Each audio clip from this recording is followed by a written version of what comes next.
I'm going to take a bit of a controversial position here. I am sick and tired, and I think it's stupid for the defense attorneys to continue to tell me why this is an irrelevant metric.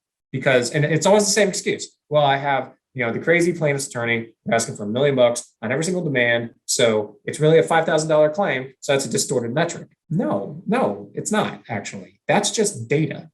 You're telling me you don't like the data because if I measured the data wrong, I would come up with a misleading statistic. Number one, don't tell me how to do my job. And number two, I have access to data scientists. Welcome to The Defense Never Rests with Morgan Akins, your monthly dose of uncommon sense about all things legal and some that are not. Hi, everyone. Welcome to this episode of The Defense Never Rests. I'm your host, Meghan Henry, and today I'm joined by my partner and co-host, Nate Bolander. Hi, Nate. Good morning, Meghan. How are you? Good. It's been a minute since you've joined me on a podcast, I think. I've been with child. Yeah. So it's been a minute since I've done most things. Yeah. I'm like, are you going to be able to stay awake for this hour?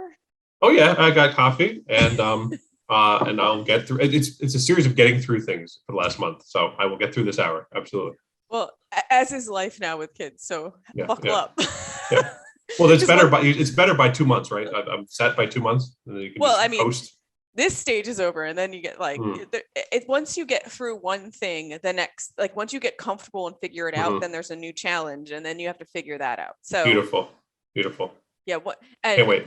Not to derail from our intro of this podcast, but one thing that was really helpful is Wonder Leaps. If you haven't looked at Wonder Leaps, it's like this idea that kids or babies are overly finicky and they have issues coming up when something is developing in their brain. And once you understand that a leap is coming, you can anticipate it and be able to address their needs more. Well, if being finicky is brain development, then we have a Mensa candidate in the next room. I'll tell you that. Oh yeah, I heard that too. The less they sleep, the smarter they are. Well, she likes nothing more than the ceiling fan. She watches the ceiling fan for between 8 and 10 hours a day. So maybe she'll be an engineer or an interior decorator. Well, I had one of those too, so I feel your pain. Beautiful. And I'd love to tell you it gets better, but melatonin will be your friend when they're older. Okay. Anyway, back on track. Not to sidetrack, but so today we have on Matthew Queen, who we've had on before to talk about captive insurance. And today Matthew is going to talk about, what he looks for in outside counsel and, really the factors he considers when he hires counsel. And it's not exactly what, I think attorneys think. He's not really looking for personality, not to give it away, but Matthew likes data.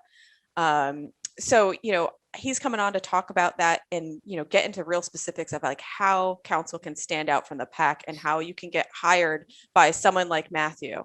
So with that, let's bring him in. Hi, Matthew. Welcome again on the Defense Never Rests. So happy to have you. How are you?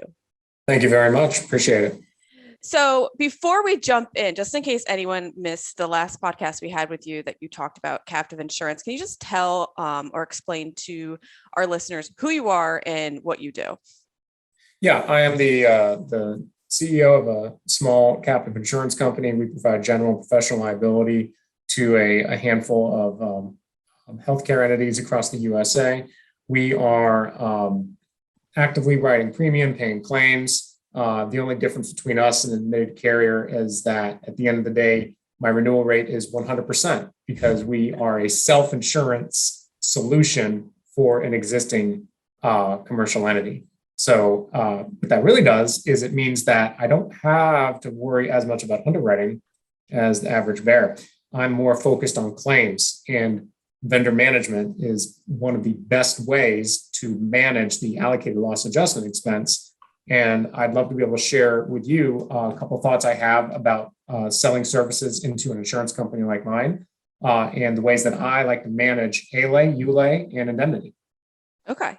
Well, first though, I wanted to talk about panel counsel because you choose who your counsel are and what you look for.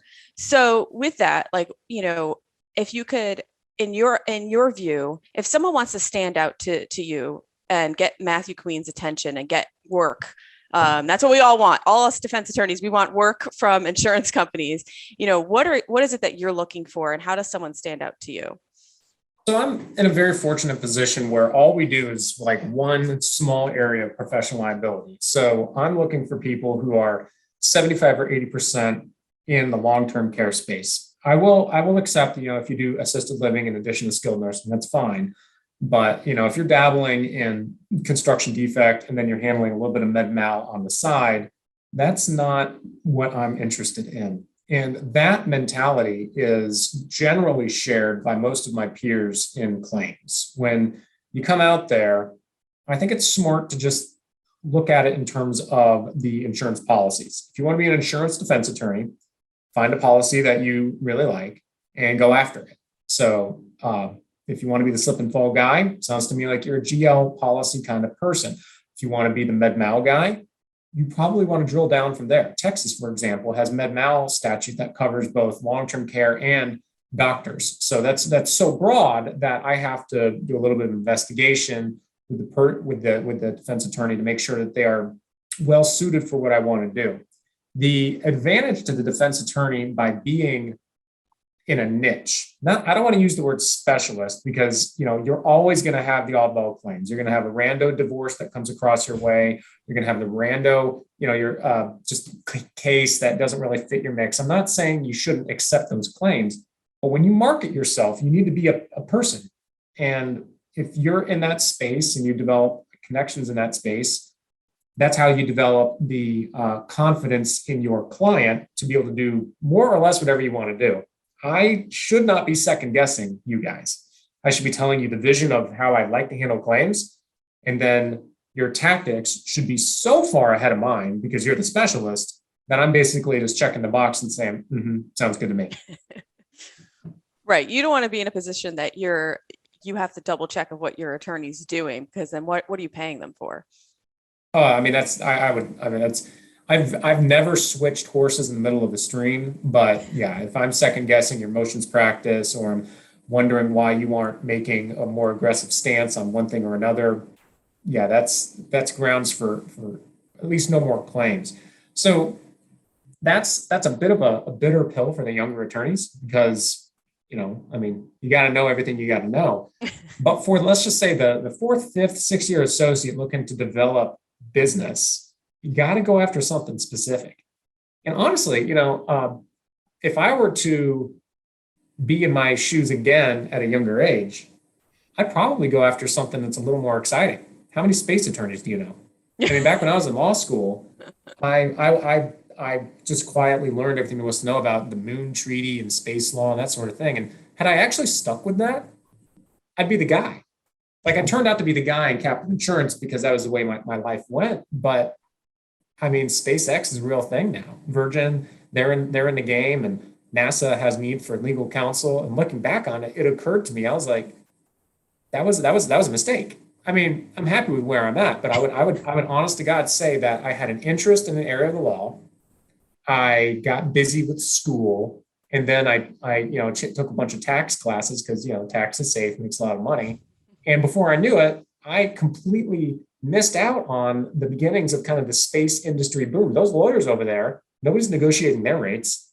So when I look at the insurance world, not everyone needs to be a cannabis attorney or a Bitcoin attorney or a space law attorney, but having to focus to be able to say, okay, I am particularly good at workers' comp.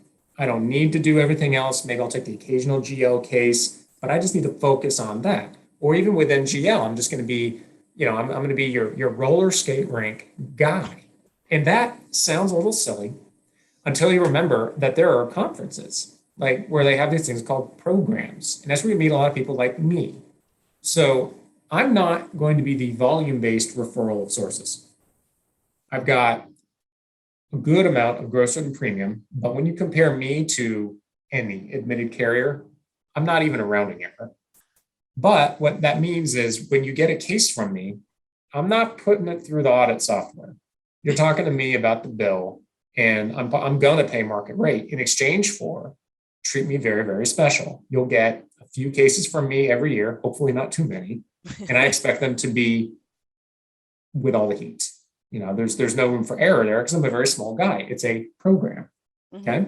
So a program is essentially where an underwriter or some other insurance professional has come out and said, I've got this better mousetrap or better distribution network. and it's focusing on a niche in the market. And they have a program for almost everything: underground mining, roller skating rinks, Bitcoin miner exposures. I just saw that the other day. They have a program for everything. So the biggest advice, I really just want to get to the younger crowd and even the younger partners, the non-equity partners, which is like a senior associate. Don't be afraid to say no to everything else except for the stuff you're good at. And then find your way to the conferences and the people who develop programs, because those are going to be a whole lot of people who are just looking for that one little thing. And, the dirty little secret is law is pretty much the same all over the place. So if I've got one guy who's, again, the roller skating rink guy, and he's based out of, Tuscaloosa, Alabama, I'm probably going to talk to him about my claims that I have in Georgia and Louisiana. I may not use him, but he may be my source of referrals. He may help me with establishing that panel. I may trust in his guidance because, for whatever reason, I think that I need a specialist in roller skating rinks or offshore oil rigs, or you get the point. So with that, I think the next thing I think an insurance carrier really looks at is your basic metrics. And these things, I've been struggling with these for years.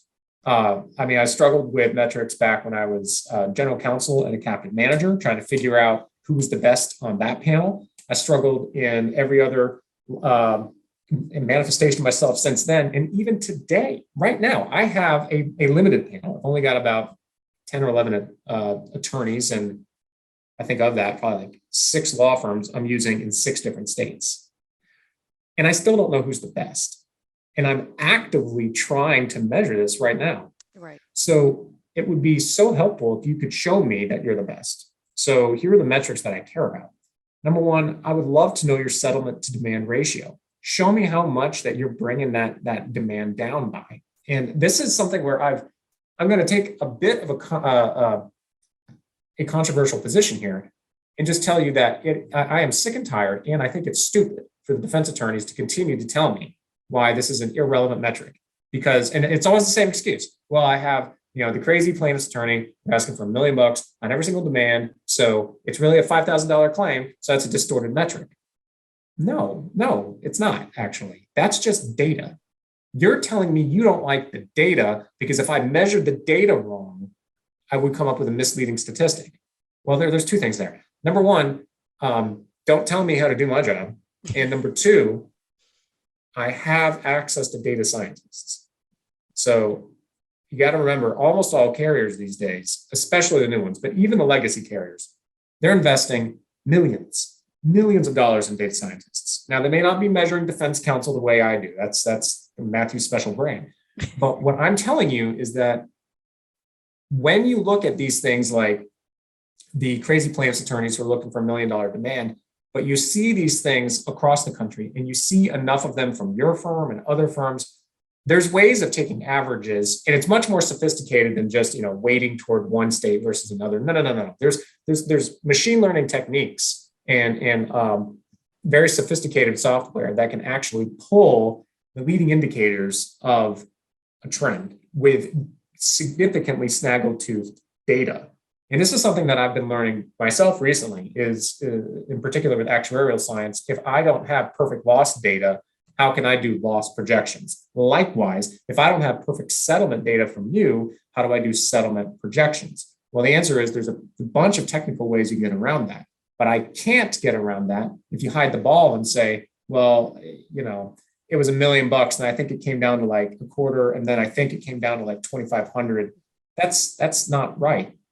Recording that as part of your ongoing litigation is super helpful selfishly for me to be able to predict the value of a claim, but also for me to be able to say, when I measure you against the balance of the panel, here's where I see you coming in. Consequently, here's more work. Thank you for your hard service.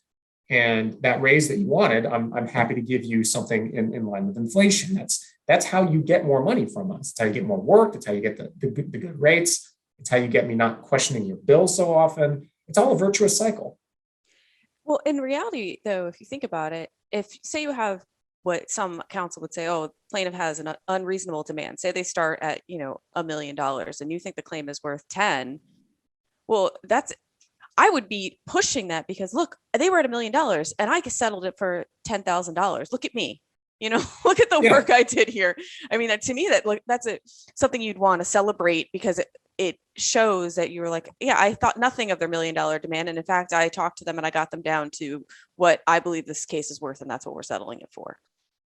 So I think that's the low hanging fruit. I think a more sophisticated approach is to say, yeah, they these guys always ask for $1 million and, we always get it down, but, it was a broken hip with sepsis leading to death. And in Roanoke, Virginia, that's always going to be whatever, it's going to be X if the plaintiff is between X and Y years of age, 35-year-old partner in law firm, that's a policy limits case, 86-year-old diabetic grandpa, we're probably getting off for something significantly south of that. And then show me your data, show me the averages, show me, you don't even have to take an average, just literally give me the data. Here, you just take the data. Here it is in a structured format. This is the best we can do.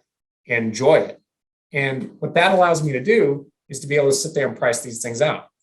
I have found literally 0 defense firms that have made what I would consider to be a meaningful investment in cultivating their own data. And this is an oversight. Because when I'm looking at the manifestation of losses across my states, when I'm trying to predict where the losses are going, when I'm trying to do any sort of high-level analysis, it's all about the data.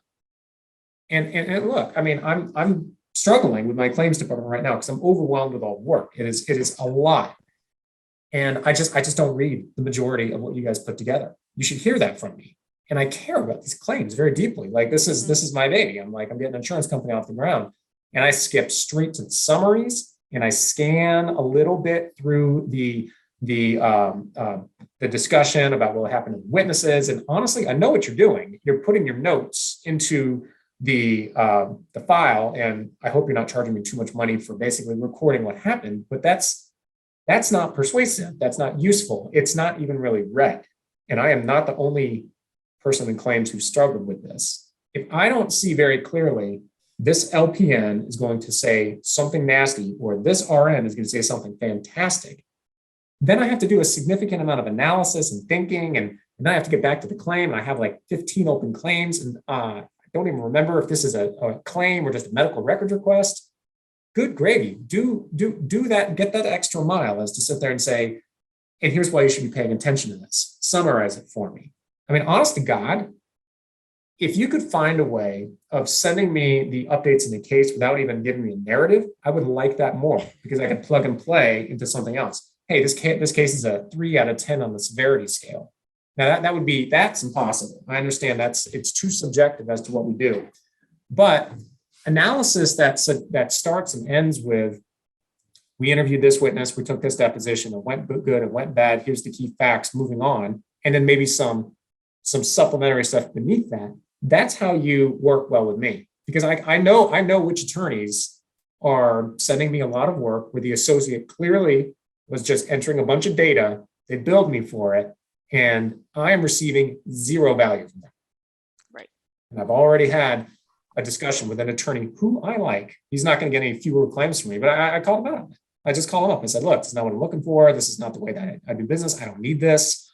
I need my claims updates to be very straightforward. Email is fine.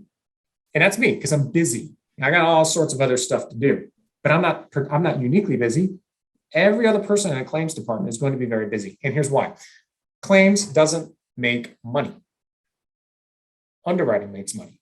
Yeah. So if you are at the board of directors level of any insurance company, as I am, it is a pain. It is tough to invest in anything other than underwriting.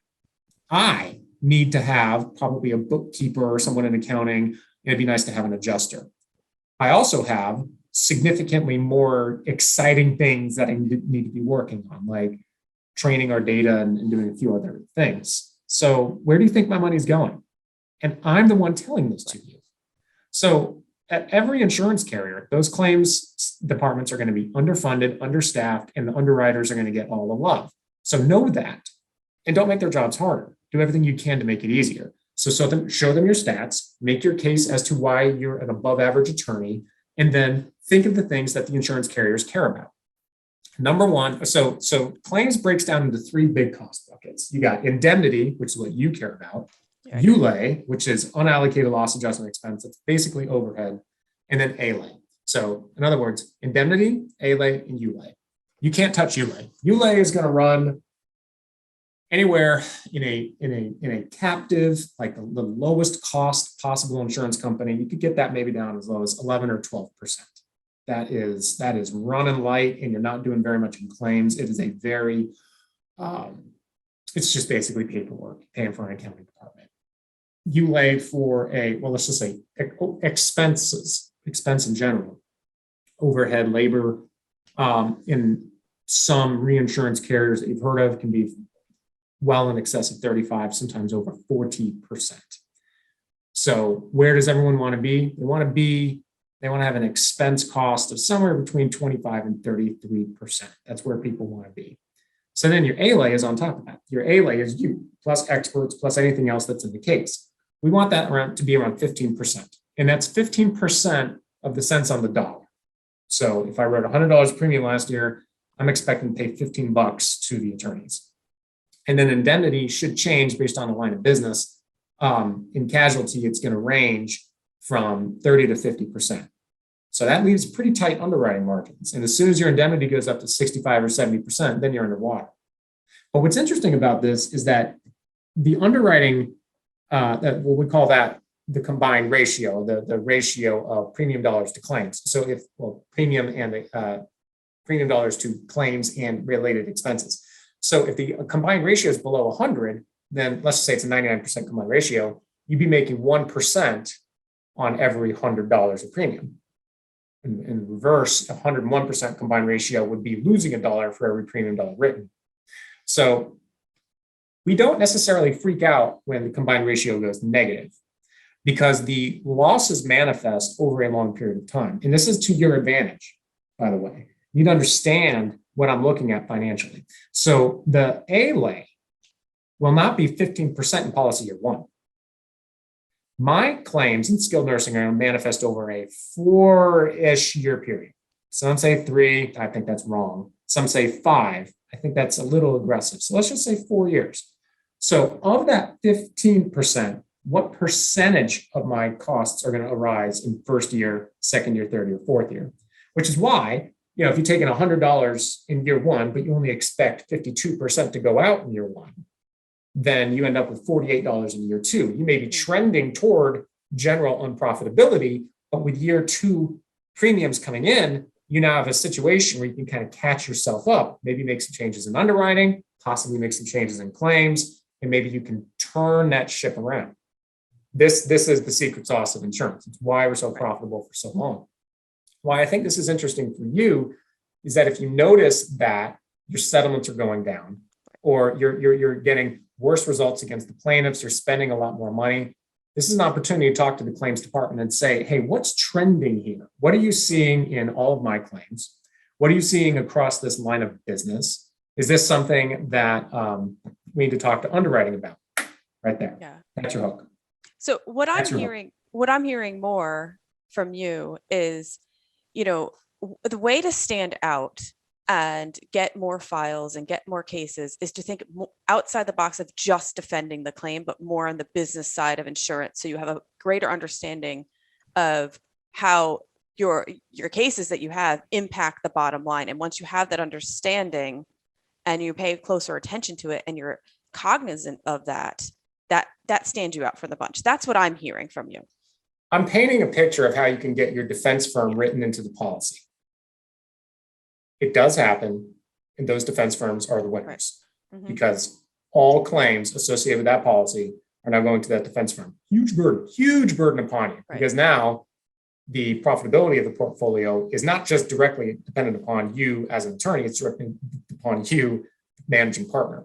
But this does occur, and it occurs in the programs, it occurs in your highfalutin. So all the highfalutin areas aim for this all the time. Financial services, D&O, they love getting themselves built into the policy. And that's wonderful. Maybe you're in an endorsement, whatever. It's where you want to be. relationship wise, now you have like the underwriting department cheering for you, and you got claims, conceivably speaking, happy for you. That's your retirement gig. You make sure you love that client forever. I'm saying take that idea and use it for everything else. Mhm. Do that for, now it never worked for workers' comp because of the way it's regulated, but you could do it for a program. And again, GL, we're going to use my favorite guys, the roller skating rink program. You can absolutely make a deal with the underwriters there and say, look, here's how I see this stuff manifesting over the book. Here's the data that I have. We're specialists in this area. I see you're starting a new program. Why don't we talk? I'll help you manage this whole thing. I know how to handle these things. There's a couple of different things. And then you're not worried about the referrals so much from that carrier, because you're basically helping them with their overall profitability at a more strategic level. That's where I want my defense attorneys to be thinking. I want them thinking strategically, because honestly, I've got so many other things in operations. I'm trying to recruit. It's very hard to find good talent right now. I'm sure you guys are struggling with that too. But that just means that any individual claim you're on is very important, but is a small part of a broader thing. So if you don't want to be forgotten, then you need to be bringing me the stuff that I think about on a daily basis.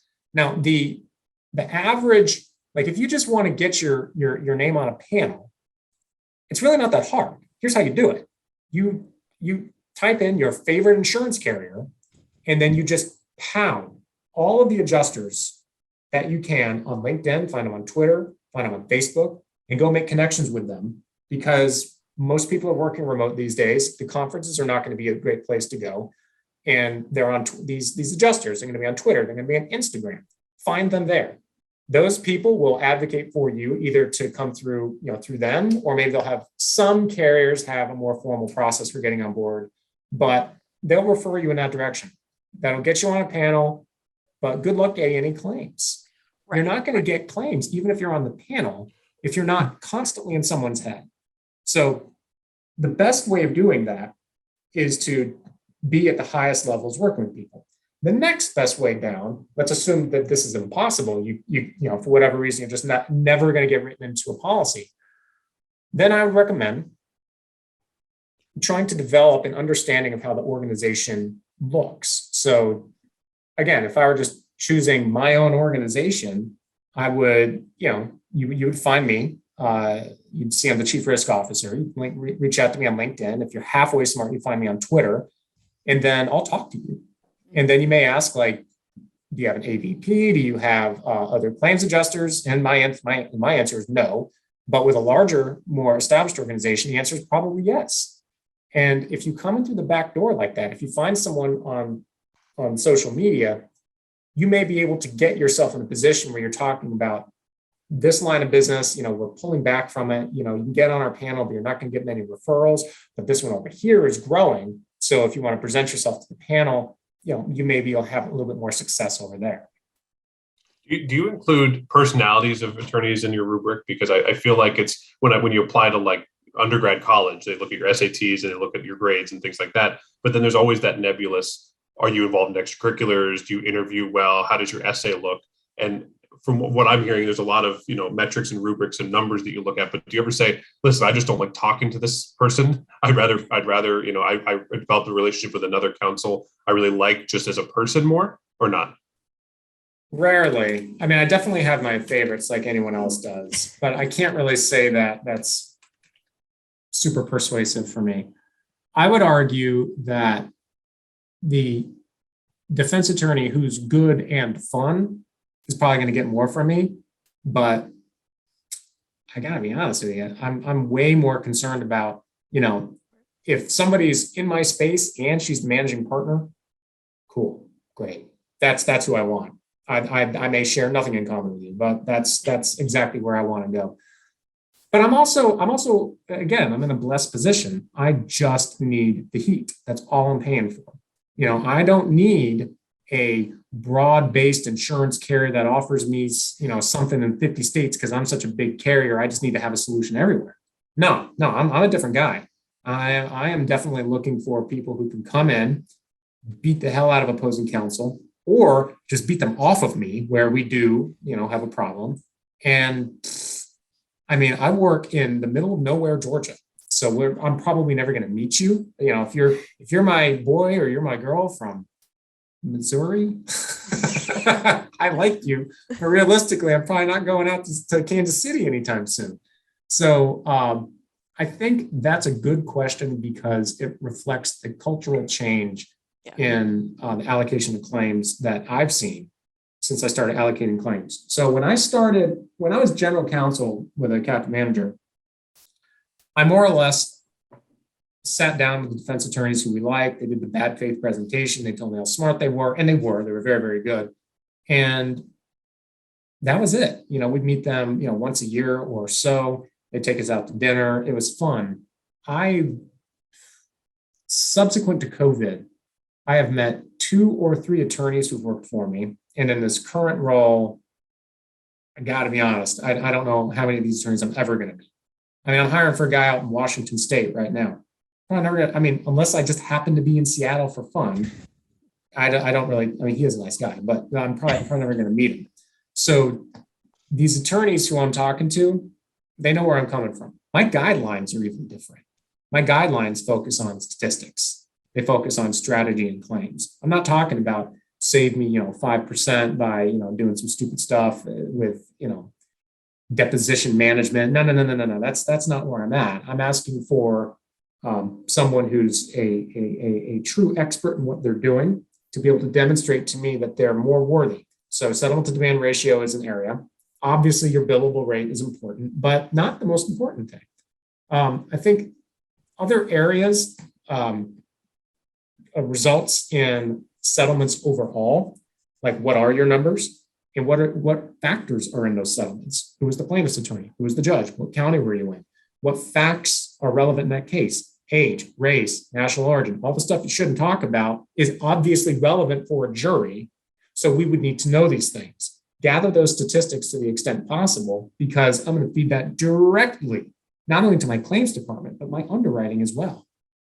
You see how I just went right back to the strategy idea? Because if you're providing data like that to a big carrier or a small carrier, the right person is going to figure it out.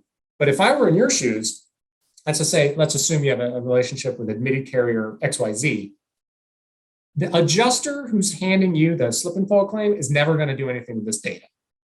You need to elevate yourself in that organization, get to the head of claims and sit there and say, look, this is what we're doing. In a firm who's got a multiple state presence, showing how claims are manifesting across the states and giving some better insight, that's how you get the head of claims attention. That's how you can possibly get the product head decision attention. We can sit there and talk about the overall profitability of this line of business and whether or not that they are above or below industry averages, because they don't know.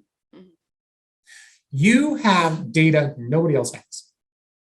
Because of the attorney-client privilege, you can see emails that are privileged, and you see a lot of other cases that the insurance carriers will never be able to get. So anonymize that data and show the insurance carrier. Ideally speaking, show an insurance carrier that's on their ass. Show somebody who's not doing so well, hey, these are results I'm getting for other people. I'm wondering, I'm not a coverage attorney, but I'm wondering if maybe you're covering too many things, or if we need to adjust your underwriting, or if your deductions or deductibles need to be amended, something like that, where you can come in there as just a, hey, thought you should know sort of situation.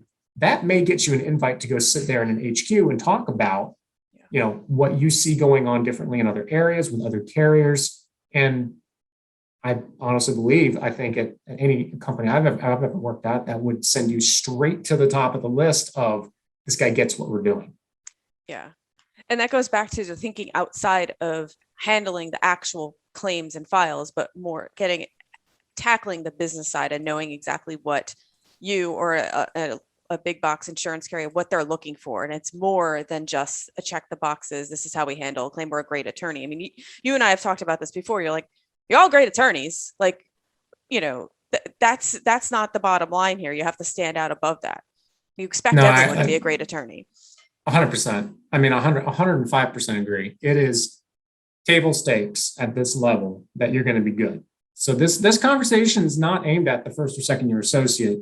This is really aimed at younger partners who don't have that constant stream, because I know a lot of partners who have so much work that if they slam the brakes, they wouldn't be able to stop the referrals. And that's because they've developed a nice reputation. But if you're still looking to get there, key number one is find your niche. Key number two is act like a business owner, or at least act like the insurance carrier. So think of anything that you can measure, find a lot of that in your own firm, and then structure that data, and then start shopping that around. You have to have the confidence in your own results that, somebody else is not doing a better job than you. But conceivably speaking, you should know. I mean, generally speaking, you're probably going to have some outlier cases, but truth is, most of these cases kind of resolve for what they're worth. So if you can also show a meaningful history in trials where a lot of guys like to settle, maybe that differentiates you a little bit. But more than just a win or a loss, maybe some numbers in that. And you know what? I was looking at panel counsel the other day. We're having a coverage dispute with another carrier. And basically everyone's saying they want to use their attorney and I want to use mine. And I sent my attorney's resume over and she had a bunch of plaintiffs' victories on it. And they started grilling me on that. I said, yeah, those were plaintiffs' victories, but did you notice that the numbers, the actual verdicts are pretty low? That's somebody who knows when to hold them, when to fold them. And even though they may have clear liability or is a plaintiff's verdict, a loss is not a loss. And I wanted you to hear that because I know a lot of people are very scared about trial, and rightfully so. I mean, if you screw it up, that's bad. But a loss is not a loss. And I think the adjusters and the sophisticated claims departments are looking further than just on a win or a loss ratio. So explaining that to people, showing that to the carriers, and then again, one order of magnitude further, or one order of thinking further, here's how we see verdicts trending. That's where you can sit there and say, like, hey, 5 years ago, this was a $250,000 verdict, but a defense verdict maybe 30% of the time. Nowadays, it just isn't going to happen, and the stats are what they are. Boom. That's me. And you know what? Don't do that in an email. I get emails every week from defense attorneys who send me these updates, and some of the updates are actually pretty good, but I don't read them. That's something where they need to be calling me. They need to be telling me these things over the phone. An alternative way of getting the message out there would be to own the social media space. Do you know how many YouTube attorneys there are who are talking about insurance defense the way I'm talking about it? Very few. I don't even, yeah. Zero. Like what you're doing right now is brilliant. This is great. I fully endorse this. I think that Spotify, YouTube, a heavy social media presence is an excellent way of grabbing people like me. Because again, remember, I'm in charge of things now. And a lot of other people my age are in charge of things now. Right. And we're very social media savvy. So I don't want to say if I'm a millennial or a Gen X. I mean, the truth is I'm south of 40, not by very much. But if you're in that camp, Facebook was your friend in college. Mm-hmm.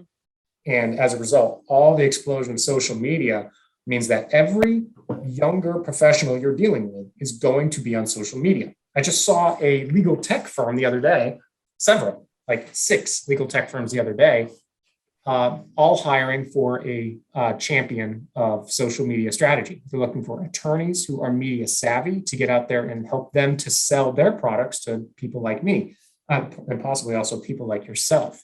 So the social media channel is valuable. And owning that space is, honestly, God, that's a huge opportunity. Mm-hmm. Once again, putting myself in the shoes of a recently promoted non-equity partner trying to figure my thing out, a YouTube series talking about what you see going on in an area, either a geographic area that you know, or a niche area that you know, or a niche area you want to get into. Nobody's doing it. Yeah, it is. It's very true. I would say a challenge with it, because we have this podcast as a YouTube channel, is getting the traffic there. But then even if you don't have the traffic, you at least have a place for your content to live, so you can supply it to people if they need to be, and then people could find it by accident. So there's a two-way funnel for it.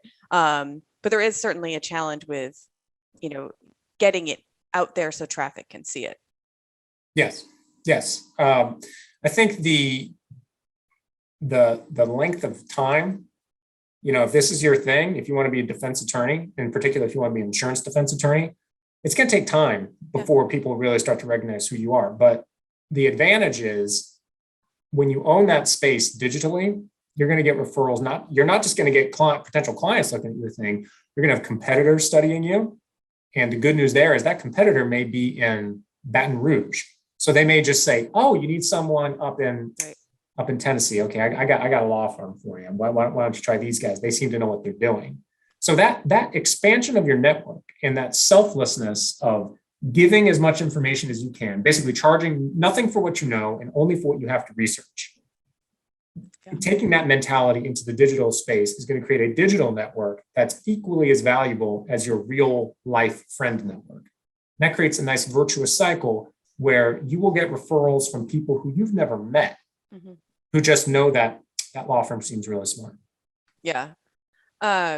And one thing I wanted to walk back to, though, is when you were just talking about trial experience, because I think this is something, especially I think younger attorneys definitely struggle with, because not as many cases go to trial, and to get that trial experience at a earlier stage is very difficult, I think. I mean, I was fortunate enough to be under a partner. I went to a trial a bunch of times, but that doesn't happen all the time, especially now with COVID, that the trials just have not been happening at the same frequency they were happening before. So, so as someone in your shoes, like, what advice do you give to either I would say a few year out associate or, non-equity partner who might not have that experience? I mean, how do they stand out for the bunch when you just simply don't have that trial stuff to put on your resume? This is the job of the partner.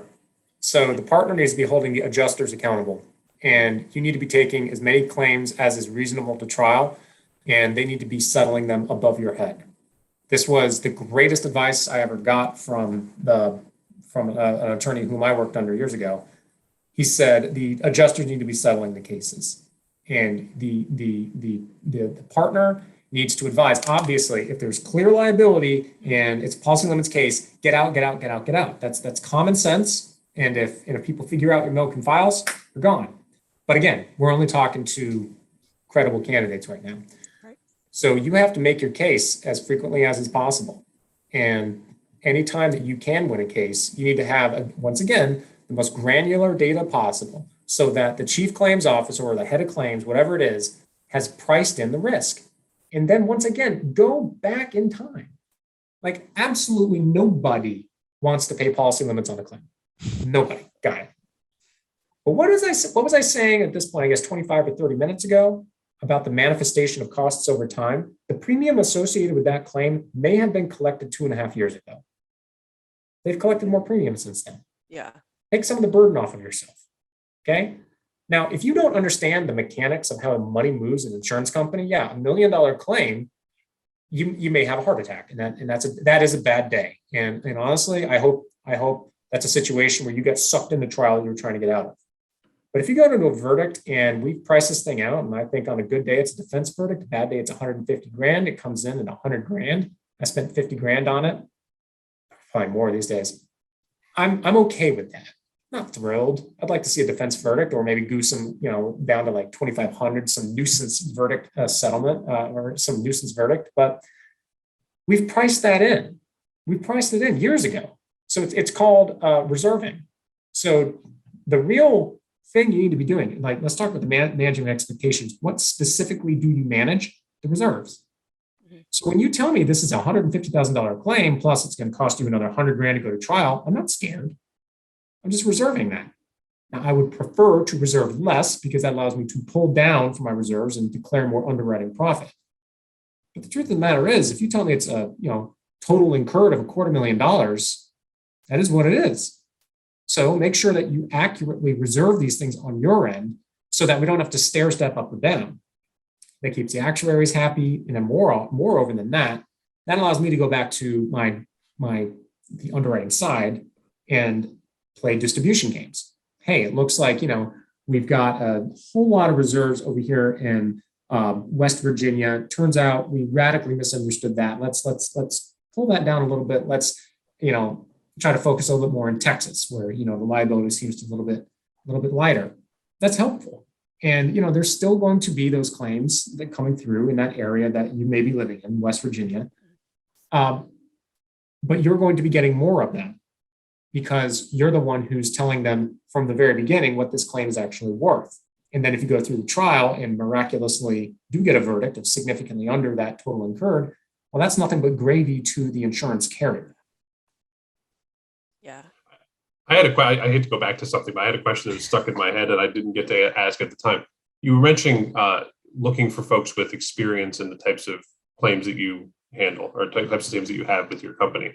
How do you cut through, for lack of a better term, the BS that attorneys tend to do when you look at their bio and they list, I'm an expert in the following, and it's 17 things. And then you say, well, listen, when did you do professional liability? Well, I had a case in 2002. We settled it in 2 months, but I was on that case. You'll see my name on pleadings. How do you cut through how do you vet them? I should say is a little more nicer way to say it, but how do you vet them? Do you say, listen, show me your results in that particular area? Send me motions that you've had granted. Do you ask other attorneys that they've worked with? How do you do that? Okay, so I'm going to answer that in two different ways, small and big. I am small. I am running a little program. So I am in the fortunate position where I call people who I know and trust and I get referrals. So I am 100% on a referral-based platform, although I recently did have to reach into the great state of Washington, and I was faced with this exact problem because my referral network is pretty weak in the Pacific Northwest. So I just overlooked every single person who listed more than just a couple of things. Now, I wouldn't necessarily do that if I were a big carrier. If I were writing 100 million in gross written premium, and I've got 5 or 6 lines of business, and you claim you're just like, hey, I'm just a really good trial attorney, I'm cool with that. I used to work under that kind of guy, by the way. He was a true generalist, and his real strategy was, you may know a lot more than me about X, Y, and Z, but I'm the best trial lawyer you're ever going to meet. And that's great. That works well for him because his target market is going after larger carriers that have a lot of claims where they just need a really rough guy in there mixing it up. I am not that guy. I'm not that guy. So I'm a specialist. I'm looking for specialists. So when I see, so me specifically, I'm in skilled nursing. I want to see you talking about assisted living, CCRCs, continuity of care, maybe medical malpractice. Maybe you did some transactional work like closing a deal for a skilled nursing facility. I'd not be thrilled about that, but at least it's all going in one direction. You're showing me that this is my why. I show up to be a part of the healthcare industry. Cool. Love it. So I wouldn't say that's going to exclude you from somebody's panel. I think you need to be clear-eyed with what the insurance carrier is going for. HIPAA, for example, what do? They do homeowners insurance. So for defense counsel, that's probably not the best example, but let's pretend for the sake of argument, you are somehow or another related to them. I mean, coming in there and talking about your experience in workers' comp and GL, not relevant. However, Allstate offers homeowners and auto and workers' comp. They make it look at you as a package deal. So I think the answer to your question is it depends, and it really just depends on where the carrier is in the market. And I also think you have to know your audience too. If like you have to be mindful if you're trying to pitch, say, Hippo, and you haven't done your research as to where they stand, and you're pitching a comp to Hippo, like you look like an idiot. You have to know who you're talking to. Well, I would say that if you're in the lucky position to be pitching a specific carrier, then rule number one, figure out if they're public, and if they are, read those financials, see everything that they're doing, see what their real problems are. But a lot of carriers are not public. So, and like me, for example, you'd have a very difficult time figuring out what we do because I'm a captive. So I'm way behind the lines. Most people don't even know I exist. So that would be a little bit more difficult. So I would suggest that, for general marketing purposes, if they're a public company, coming in there knowing what all their problems are puts you way ahead of the game. But at the same time, being very confident in your niche will probably overcome whatever homework that you're missing out on for the private smaller companies. One thing that comes to mind though, as a captive, a lot of your companies underneath your umbrella of a captive may, or I don't know if this is a situation for you, but if they have choice of counsel, have you ever been in the situation that they have choice of counsel and you just don't like their counsel, and it's just not someone you would choose, but you have to kind of go along with it? Like, how do you deal with that scenario? So that comes down to the type of policy you have. Is it duty to pay or duty to I think it's duty to reimburse. So the language of the policy is controlling here. If we are on a duty to pay policy, then I believe the rule is, coverage attorneys, please don't get angry at me if I confuse this. But I believe under a duty to pay policy, we follow whatever the client's decision is. And frequently they will choose whoever they know.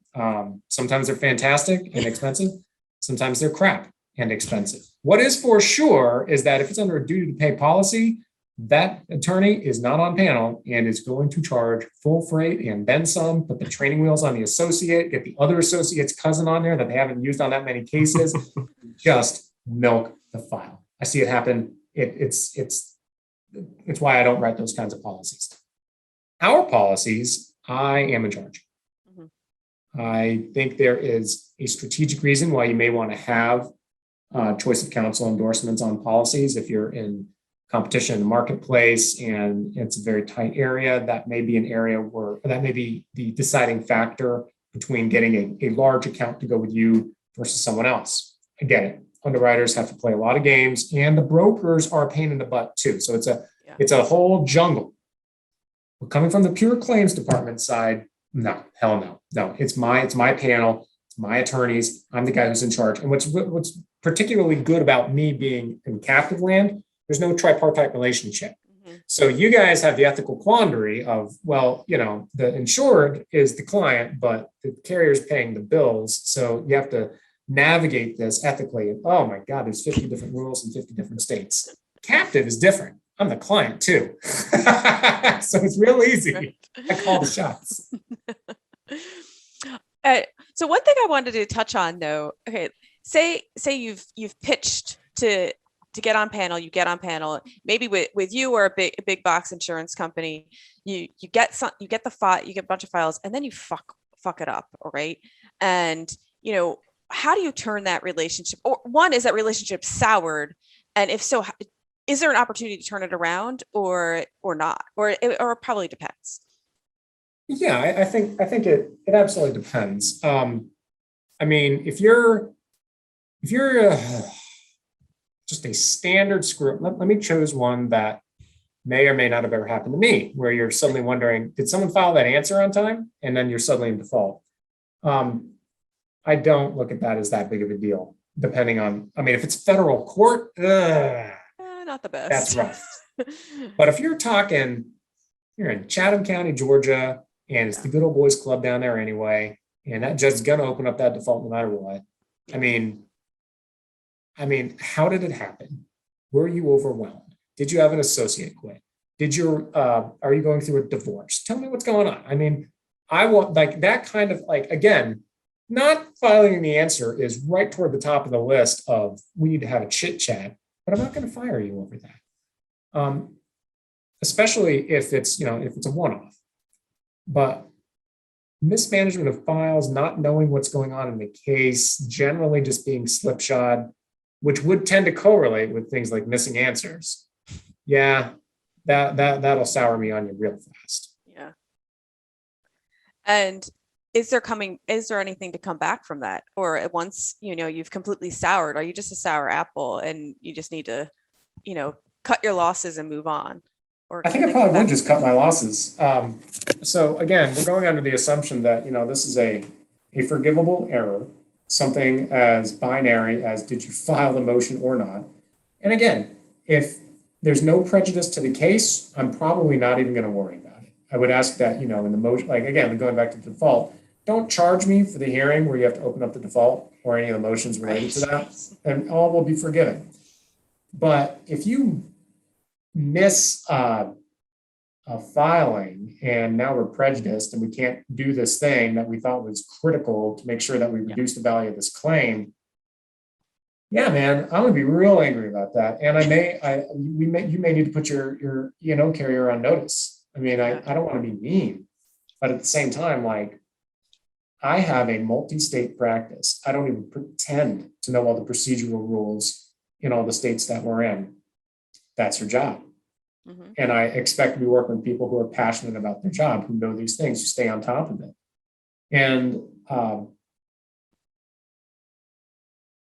prejudicing a case and forcing me to come out of pocket a materially more, yeah, I would have a tough time overlooking that. And I know that's probably going to happen from time to time. So I don't want to scare anyone and say for sure you're off the panel. It would all be on a case by case basis. But I mean,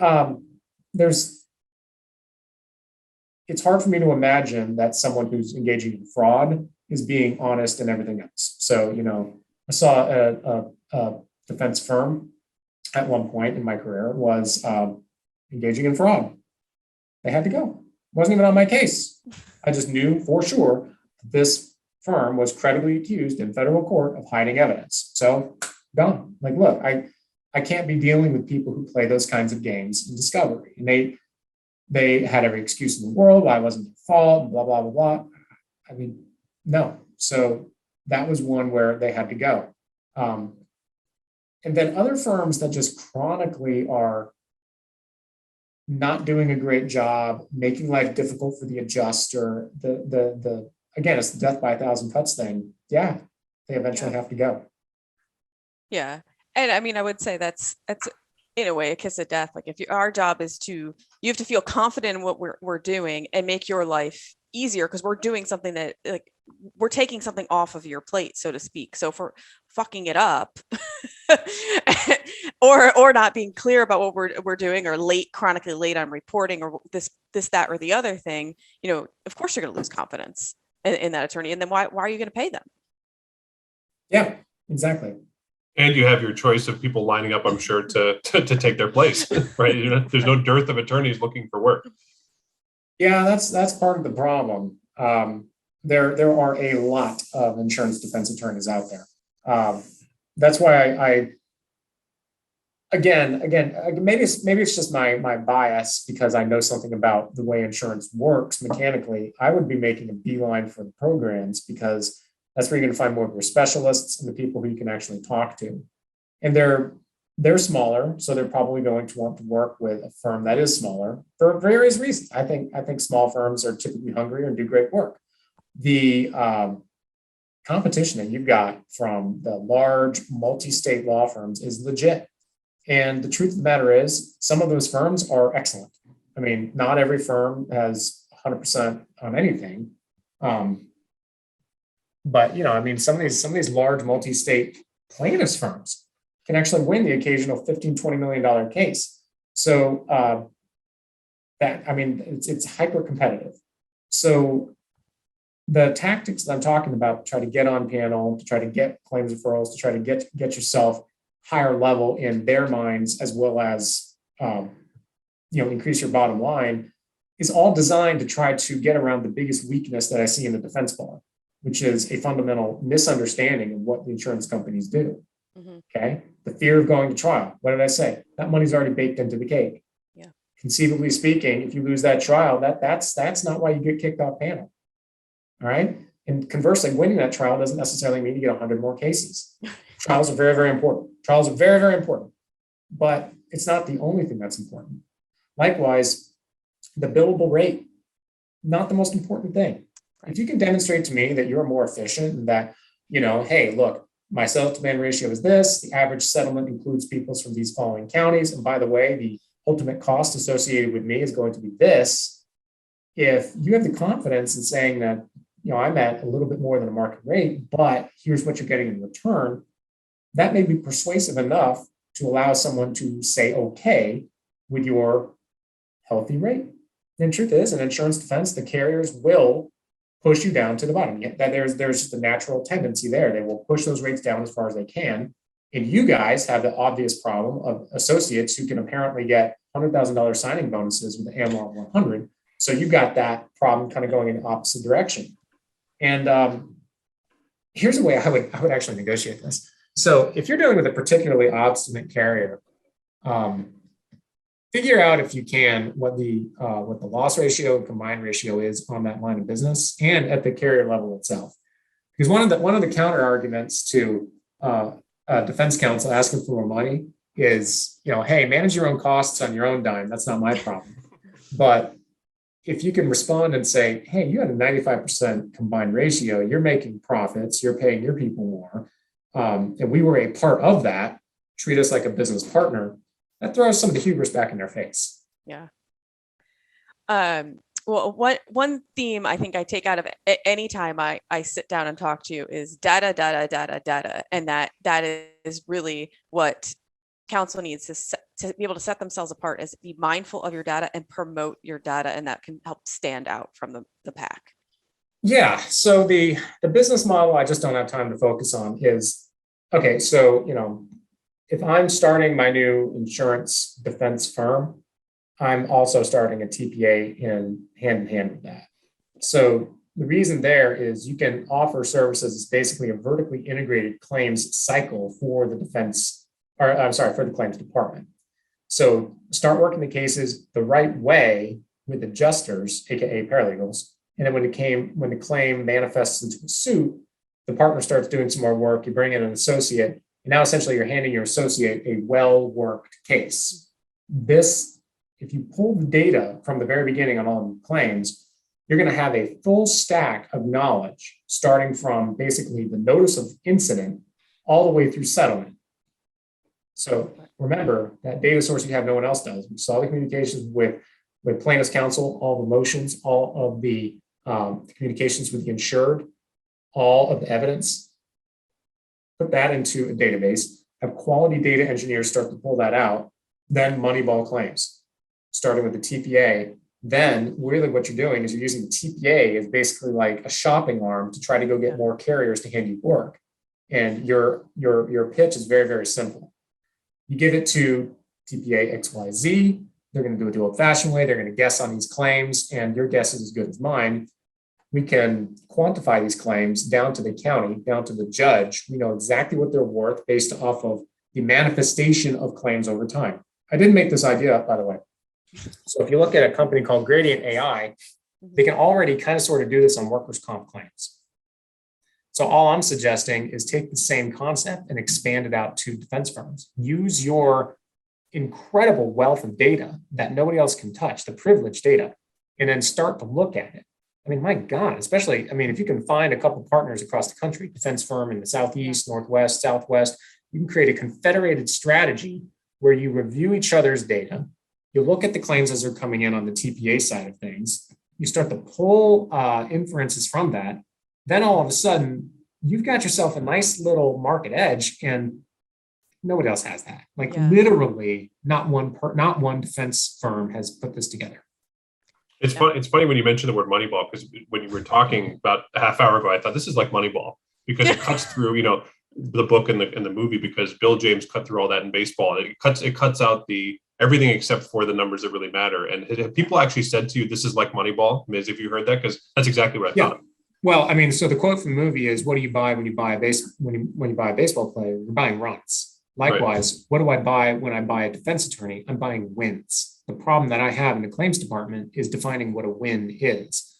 So the goal of taking all this data and structuring it is to be able to determine whether or not we settled or resolved a claim above or below the market average. I just sometimes, every time I talk to you though, I'm always like, your mind is so at work all the time. Do you always feel like your gears are always moving?